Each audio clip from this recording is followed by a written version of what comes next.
Anadolu'nun yiğit evladı Cumhurbaşkanımız Recep Tayyip Erdoğan.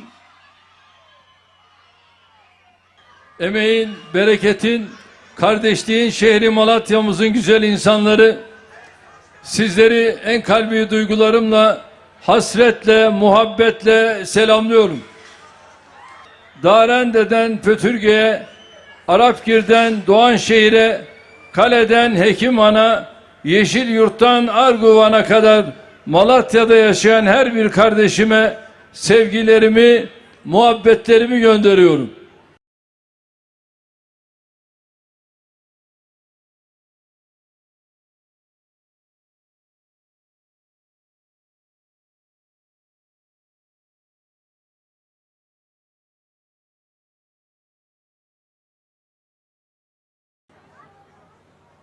Evet, şimdi Sayın Cumhurbaşkanımız yapımı tamamlanan tüm eserlerin açılışını kurdele kesmek suretiyle gerçekleştirecektir. Amin. Elhamdülillahi Rabbil alemin.